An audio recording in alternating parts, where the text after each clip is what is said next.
Building relationships in the online classroom is part of the video series by virtual campus teachers on effective blended learning practices.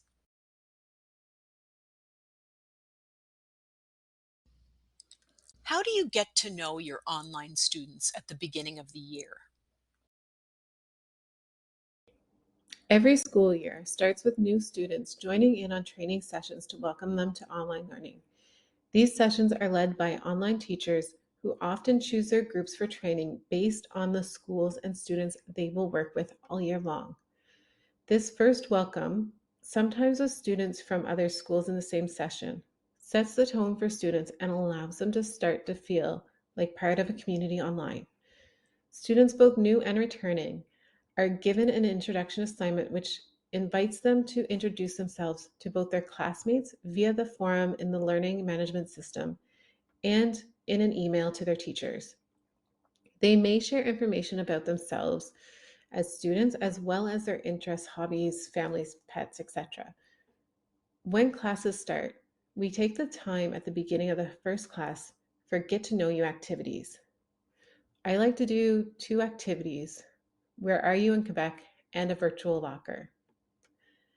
I will display a map of Quebec on the screen, and students will use the annotation features to show where they are located in Quebec, which gives them a chance to see where their peers are from, as well as to familiarize themselves with the features in Zoom that they will use throughout the school year.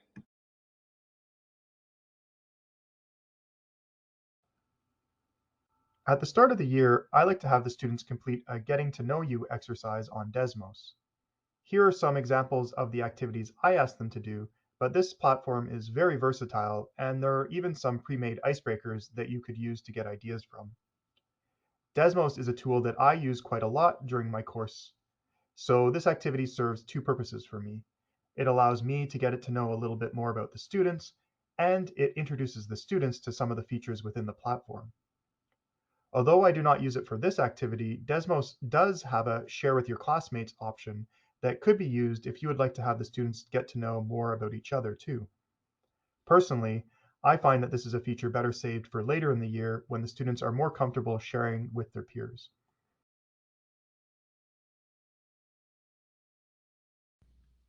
How do you continue to build the teacher student relationship as the year goes on?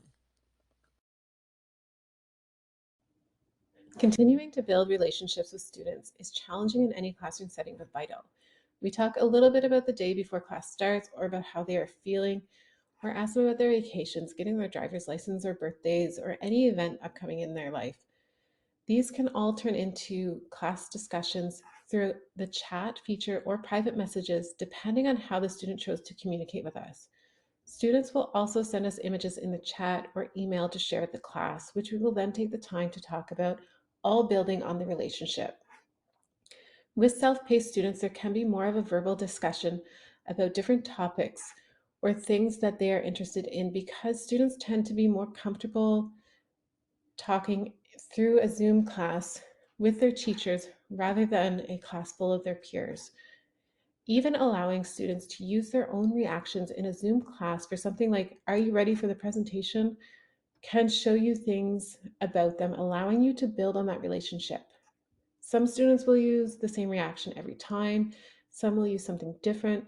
Some will use silly ones. Some will use reactions to let you know how they're feeling, like a deep breath reaction, telling me that they might be a little bit overwhelmed, but they're still here to listen. These are all things that we can comment on or ask them about in a direct message or through a class chat.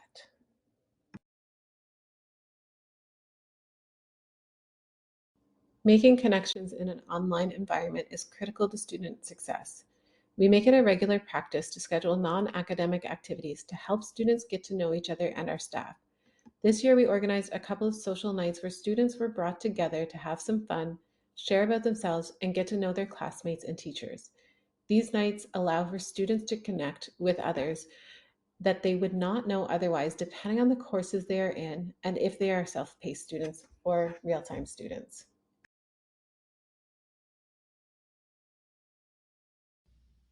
How can students get to know each other in class?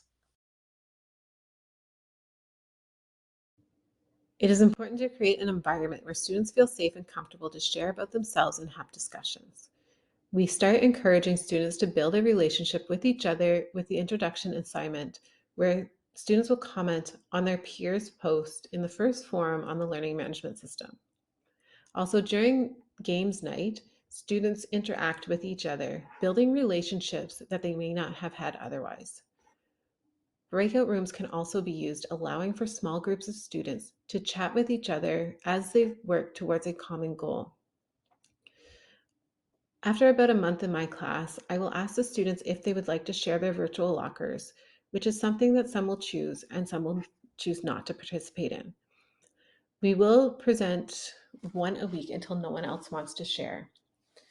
In smaller groups, I set aside one class where I will reshare my presentation and have them ask me questions again, which were much more intense than the first day, showing me that there was a relationship built between myself and them, as well as others in the class, because they would not feel comfortable asking those questions in front of their peers if they didn't have a relationship. When they share their lockers, their peers will also have the chance to ask them questions, which again will help them build on their relationships. When the dialogue is open for us to get to know our students in the class, their peers will also get to know them.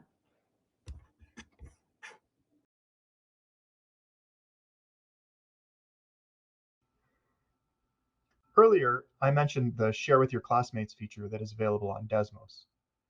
I'm sure you can imagine how you could leverage that as a way to have students to get to know each other better. Another technique that I like to use is to embed questions like these at the beginning of group work.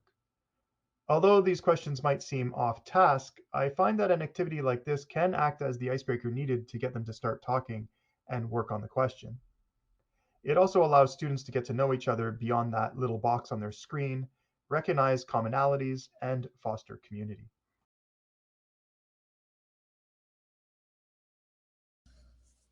How do you help make students feel safe in an online environment? Creating a safe and secure environment is one of the keys to fostering student engagement in any context. For our online classes, the settings and tools of our platforms can be used to protect the students' privacy and safety. At the beginning of the year, we provide students with a password to our learning management system. They do not have rights to change this password, but this also allows them access to all the other platforms that they're going to be using throughout the year for their courses. To access Zoom, which is our current meeting platform, students must log in through our learning management system with their password. Even then, teachers still must admit students to their class and can remove anyone if their behavior ever warranted it. Teachers also have control over the students' use of their features like chat, audio, screen sharing, and webcams. For our classes, we do not require the students to turn on their webcams. Beyond the technical reasons that we have for this, we find that our teenage students often feel more comfortable without their cameras on, and that this is a decision that they should be able to make for themselves when they feel comfortable doing so. We know that this may be controversial, but for our classes, student engagement does not necessitate webcam use. Having consistent policies and practices for use in your online platforms is important. However, we feel that fostering a safe online learning environment goes beyond settings and features. Although each teacher does this differently, taking time to touch base with students individually is an important way of achieving a sense of belonging. I personally like to try to check in with different students each day. This can happen through the chat feature at the beginning or end of a class, in breakout rooms, through email, or by offering extra help sessions.